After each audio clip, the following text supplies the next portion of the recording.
Bombay stock exchange અને national stock એક્સચેન્જમાં 1 ફેબ્રુઆરીને શનિવારે special trading session માટે ખુલ્લા રહેવાના છે.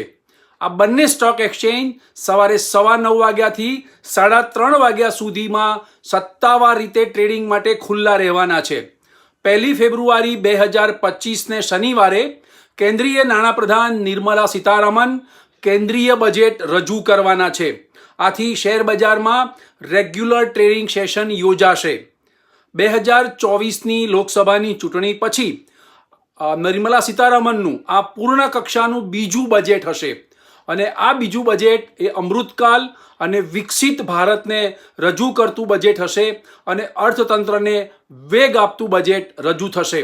માટે 1 ફેબ્રુઆરી 2025ને શનિવારે શેર બજારમાં ટ્રેડિંગ સત્તાવાર રીતે ખુલ્લું રહેવાનું છે.